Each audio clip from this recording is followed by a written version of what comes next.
জ্ঞানীর সাথে তর্ক করো, হেরে গেলেও কিছু শেখার থাকে।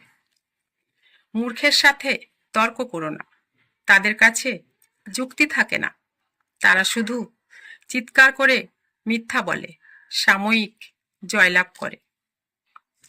কিছু মানুষের যখন শক্তি থাকে, একটু রাগ হলে ভাবে একা থাকবো, ভালোই থাকবো।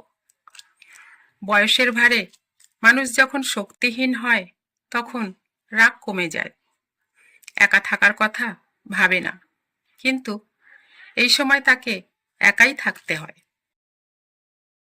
মানুষ যা পায় তাতে সন্তুষ্ট হতে পারে না। শিশুরা বড় হতে চায়, বুড়োরা শিশু হতে চায়। সময় পেলে ব্যস্ততা চায়, কাজ থাকলে ছুটি পেতে ইচ্ছা করে, ছুটি থাকলে সময় কাটে না। সাহায্য প্রার্থী যদি লোভী হয়, কখনো তাকে খুশি করা যায় না। যতই দাও তার পেট ভরলেও মন ভরবে না।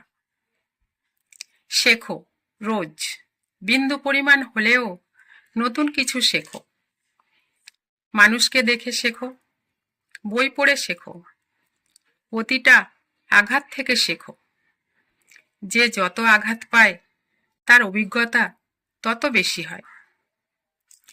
মেকআপ নয়, দামি পোশাক নয়, নিজেকে পরিপাটি রাখো, মনকে পরিষ্কার রাখো। মিষ্টি কথা, ভালো ব্যবহার তোমাকে শান্তির পথ দেখাবে। ভালো মন্দ, আধার আলো, সত্য মিথ্যা, পাপ পুণ্য, দুটোই সামনে আসবে। কোনটা নেবে নিজের ব্যাপার, সেই ভেবেই নিজেকে প্রস্তুত করতে হবে।